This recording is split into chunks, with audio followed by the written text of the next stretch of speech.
জাহান্নামের সবচেয়ে হালকা আযাব কি হবে শোনো। জাহান্নামের সবচাইতে হালকা আযাব হলো ওই ব্যক্তির আযাব যার পায়ে দুটো জাহান্নামের আগুনের জুতা পুড়িয়ে দেয়া হবে। ওই আগুনের উত্তাপে তার মাথার মগজগুলো ভাতের মারের মতো টপ টপ টপ টপ করে বেয়ে বেয়ে পড়বে।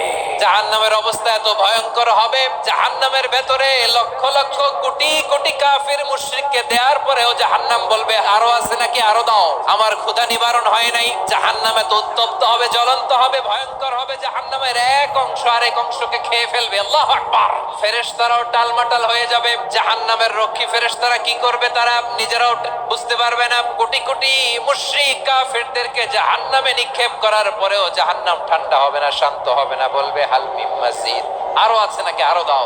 তখন আল্লাহ তাআলার কুদরতি পা জাহান্নামের ভেতরে ঢুকিয়ে দিবেন। দেওয়ার সাথে সাথে জাহান্নাম থেকে আওয়াজ আসবে কদ কদ বিইজ্জাতিকা ওয়া বিকদরিক।